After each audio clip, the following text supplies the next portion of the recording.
saying it's the end of the rules-based international order as we know it. Yeah, again, just to be clear, the Canadian Prime Minister was not playing around this. He was clear that the rules based order was never perfect and it was very selectively applied. But now even a pretense to a selective application of a rules based order is not there. To be honest, the Europeans already had an inkling of this during the Munich Security Conference speech by Vice President J.D. Vance the other year, when the American vice president basically chided and some would say belittled the Europeans. Now you have practically all top American officials doing that, including President Trump, who, as you showed earlier, seems to be very fond of strong men of superpower countries like China, like Russia, right? For that matter. In many ways, if you really follow the speeches by top European official, whether it's Ursula von der Leyen, whether it's top commissioners of the European Union, whether it's the really strong interventions by the Finn president and other important leaders, it looks like we're seeing the beginnings of Europe's declaration of independence from the United States. So for the past few weeks, the Europeans made it absolutely clear that they're not gonna accommodate any kind of a Venezuela style, regime change in Greenland, whereby the U.S. will just seamlessly and stealthily basically take over Greenland. They would count that as an invasion of a NATO territory, in effect, ipso facto, Denmark's territory, right?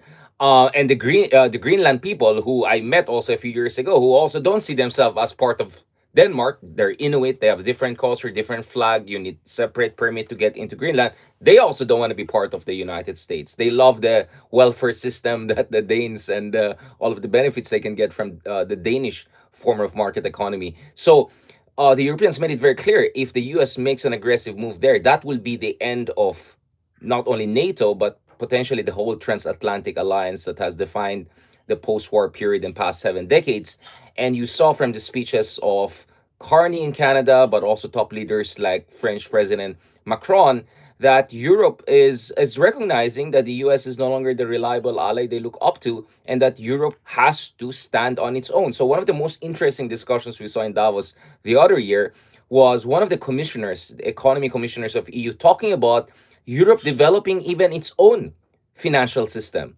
its own credit card system. So this is relevant because as we speak, the US is imposing sanctions on the International Criminal Court, where Duterte is. So the Europeans are going to set up their own financial system. So in short, the Europeans are realizing they'll have to really stand up on their own. And for all the belittling of Europe, and it's true that Europe's military capabilities are nowhere close to where it should be, this is still the second largest economy in the world, minus the United Kingdom. And if you bring in the United Kingdom, the combined potential of Europe, financially, technologically, militarily, is not a small thing. But just to end on this point, what the Prime Minister of Canada also made it very clear is that the future of the world may not necessarily be Chinese dominated or American dominated. It could be based on a coalition of middle sized, like minded countries, from Canada to Australia, from Japan to South Korea, India, and Europe. And I would say also the Philippines potentially in that mix. Okay, yes, that's the middle powers, quote unquote, Richard. But tell us here in the Philippines why we should care. I mean, we've been nonstop hearing this rules-based international order, especially when we discuss West Philippine Sea and issues over there. Will this affect us? Well, again, kaya nga gustong-gusto ko yung speech ni Prime Minister Carney is honest naman siya na may hypocrisy naman talaga pagdating sa application of the rules-based international order. He didn't name specific issues pero alam naman natin iba yung response ng, for instance, European countries to what happened in Ukraine vis-a-vis what happened in Gaza, vis-a-vis what happened in Venezuela and what could happen in Iran soon.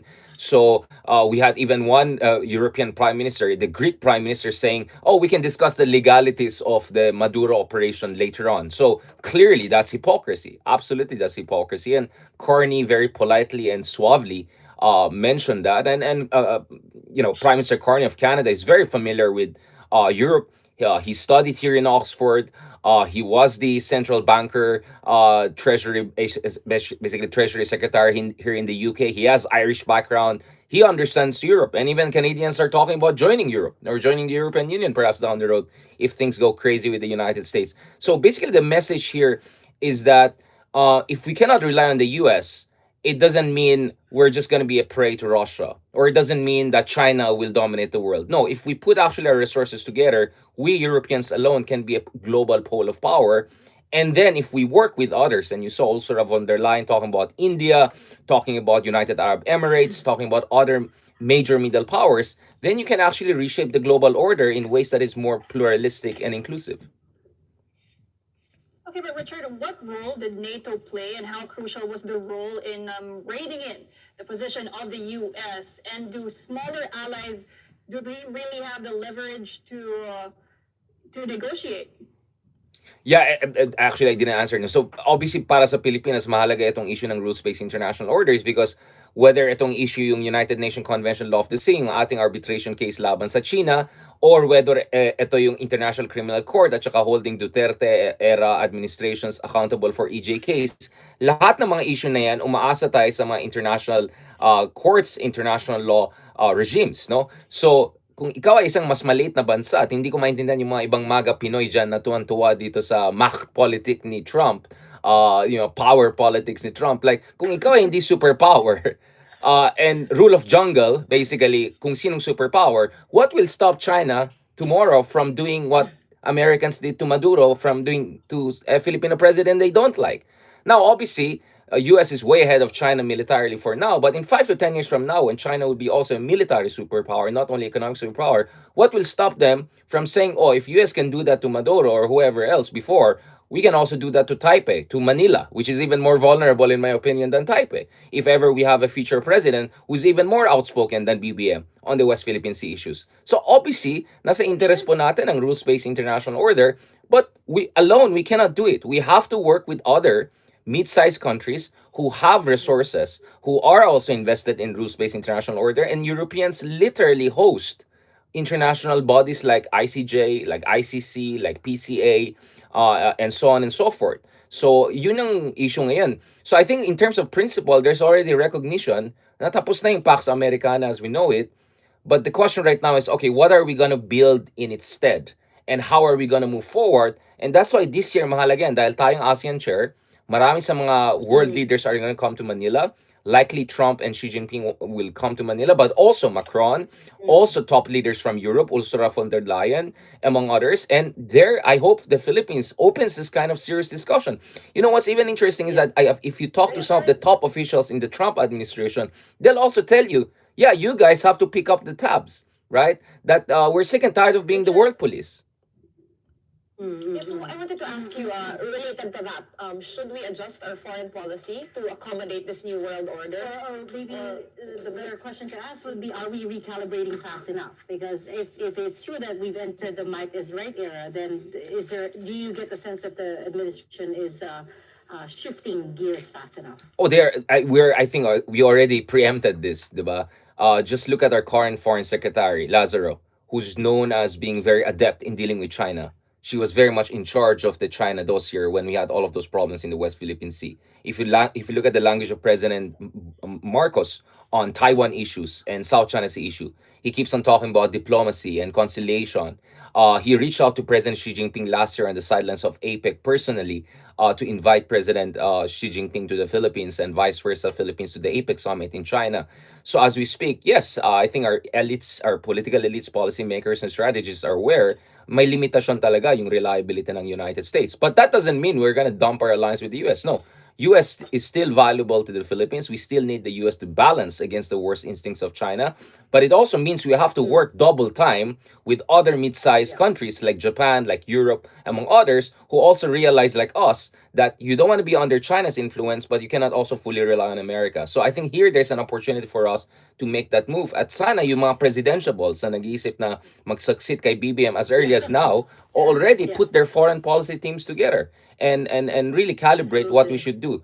The only good thing is we're not an immediate neighbor of any of these two superpowers, right? Even though China claims West Philippine Sea.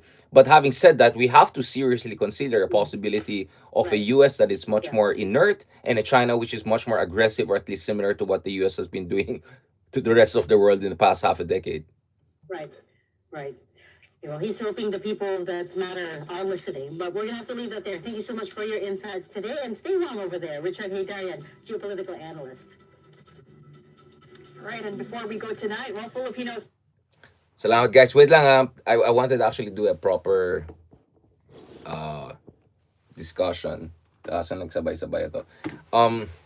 So tomorrow, hopefully, guys, we're gonna have not one, but we're gonna have two podcasts back to back. We're gonna have Justice Carpio first, and then Attorney Dina De Leon. Pag-usapan natin itong latest na nangyari sa ICC, latest na nangyari sa so yung legalities in terms of time frame, whether kakasuhan na si Jingo and Joel soon, bailable, non-bailable, what is at stake here.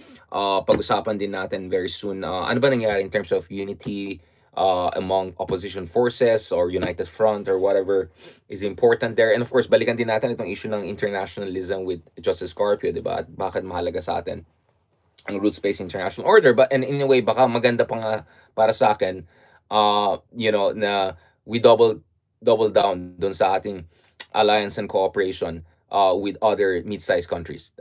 Whether it's mid-size is really misleading kasi hindi ganun obviously India is not mid-size, it's the biggest country by population, but middle power in a sense na hindi pa sila superpower pero malapit na sila, papunta na sila doon. So I think this is something I've been talking about for the past 10 years. At ngayon, I think obvious na sa lahat. 10 years because 2016 pa pumasok si Trump sa mundo, di ba? At doon pa lang sabi ko, we have to really make adjustments here. So hindi dapat tayo we shouldn't be rash. We shouldn't say, oh, tapos ng laban, doon na tayo sa Team China. Hindi naman ganon. Or tapusin na natin itong allianza sa Amerika. No. US is going to be still very helpful to us. But may limitation yan. We just have to accept that and then work it from there and work with other countries, including with the Europeans and all, who are also very excited with working with the Philippines, Indonesia, Vietnam, India, South Korea, and Japan. So ito yung mga, let's call them and Australia, obviously, and New Zealand to a certain degree. So these are like the fantastic 8, fantastic 9, right? That the Europeans really want to work with dito sa Asia. So yun yung context ng ating discussion. Anyway, marami tayong gustong pag-usapan in the coming days. On Saturday, hopefully we'll have Admiral Ong with us to discuss again itong issue ng development sa West Philippine Sea, new rules-based international order. As I said, ayaw naman natin pag-usapan lang mga topics na titillating or mga topics lang na na bentang-benta sa YouTube and all. We want to talk about issues, deep dive tayo, di ba? So gusto natin pag-usapan ng mga mukhang komplikado or technical issue na actually sa totoo lang, hindi ganun kakomplikado at sa aking palagay, dapat talagang hindi lang natin bigyan ng pansin pero at least talagang kailangan natin ng isang public discussion ukol sa mga ganitong issue na yan dahil I think lahat ng ating mga kababayan, ating mga followers have I'm sure they have great strong opinions on this at sana informed opinion tayong lahat. Pag-usapan natin anong dapat gawin ng mga bansa na katulad natin na hindi superpower, na ayaw maging tuta ng China, at may limitasyon din pagdating sa ating kapasidad, at least for now, no? So ano yung blueprint natin? So pag-usapan din natin yan. So we have a couple of luminaries and interesting people lined up. In the meantime, going back again, thank you very much. Shout out dun sa mga kaibigan natin nag-message sa atin about dun sa panel natin on industrial policy, with Stevie, with Jesus, and with Leloy. I'm really glad we did that panel talk, and it's fascinating to see we're like yung shorts pa lang we're getting hundreds of thousands of views, no? Mag-approach ng 200,000 views yung kay Dr. Jesus Felipe, yung kay Stevie is at 150,000. Stevie already had 300,000 views for another episode we did naman for my TV show, The View from Manila. So it's just heartwarming and heartening to see na etong mga medyo technical issue, industrial policy, developmental state, mga ganitong issue na supposedly, some would say even archaic, if not only nerdy and academic and muntan academic, ay medyo may resonance kahit papaano. So we want to build on that. And thank you also to economist friends and all reaching out. As I said, I'm not just like having a good time. I'm trying my best here to double down on some of my research, including dun sa mga issues like state capacity, issues like economic policy, public economic policy. So there are lots of important issues I'm looking at. And actually, over the past 4 or 5 days, I've looked at a couple of many interesting studies in terms of state capacity. So katulad ng sinasabi natin, one reason na dapat hindi tayo mag-give up sa Pilipinas, and definitely hindi tayo dapat mag-give up sa ating gobyerno, is because actually the Philippine government is not that bad by international standards. It's not good, absolutely. But it's somewhere in the middle, and it's exactly what you see in all of the major global comparisons of state capacity, of corruption, so in short, uh hindi tayo 0 out of 10, maybe 5 or 6 out of 10. So the challenge for us is how to get the Philippines from 5 or 6 out of 10 to 7 or 8 out of 10. And that will make huge difference in terms of fighting corruption, in terms of creating growth, creating jobs. Ang dami natin mga uh, um, issues na dapat pag-usapan. Hindi pwede hanggang ano na lang tayo, Dan Matuid versus, I don't know, versus Taliano Gold versus Tatay Digong, mga ganun. We have to go beyond that. You have to go beyond that. So thank you so much sa lahat ng mga kaibigan natin who have positively responded dun sa seemingly technical, archaic, or arcane, or whatever issues that we're discussing. Archaic because some were saying, oh, industrial policy, that's 20th century. No. Actually, if you do proper research, and you can see that in my own works, in our own citations, and even shorts, I'm citing like leading experts from today, right? Whether it's Danny Roderick from Harvard, or whether it's Yuan Ang from Johns Hopkins University. These are leading economists today in the top universities on earth. So yun po yung mga tao na tinitignan natin research nila. But at the end of the day, dapat i-apply din natin sa Pilipinas. So it's that kind of comparative, evidence-based approach. That's something that I'm looking at. And pagdating sa economic policy, this is a public policy issue. Just like corruption, everyone has to be able to engage this issue because nakasalalay yung ating bansa, nakasalalay ang kinabukasan, trabaho, basically yung kabuhayan natin lahat. If we don't get some of these issues right, anong mangyari sa ating welfare state, sa PhilHealth? So, hindi lang kasi corruption eh. There's more to this. There are many more layers to this. So I just had enough of the simplistic approach that some of our well-meaning friends have. My purpose yung ginagawa nila, go ahead, fight corruption, I'm 100% for that. But hindi pwede hanggang dyan lang yung discussion natin. We have to properly discuss economic policies.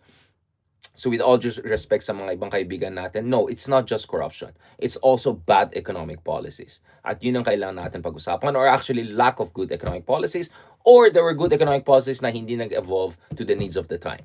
So yun ang mga gusto natin pag-usapan. On that note, thank you very much. Maraming salamat. Again, I know na minsan parang pinagsasabi nito, or like, ano bang relevance nito sa atin, or, but as I said, etong podcast natin is not just about discussing ano yung patok sa tao, ano yung nagte-trending, ano yung viral. In that sense, hindi tayo vlogger, right? In that sense, at the end of the day, we're still doing what a public thinker should do, which is raise awareness about seemingly complicated issue that actually have direct consequence dun sa kanilang kabuhayan.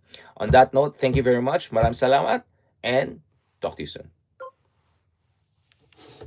Hindi yan mabilis. I just have to go to bukas, dalawa, back to back, and then another one after that. So, don't worry about it. In the meantime, check nyo. Kakalabas lang yung episode natin with Ronald Llamas. Pakicheck din yan.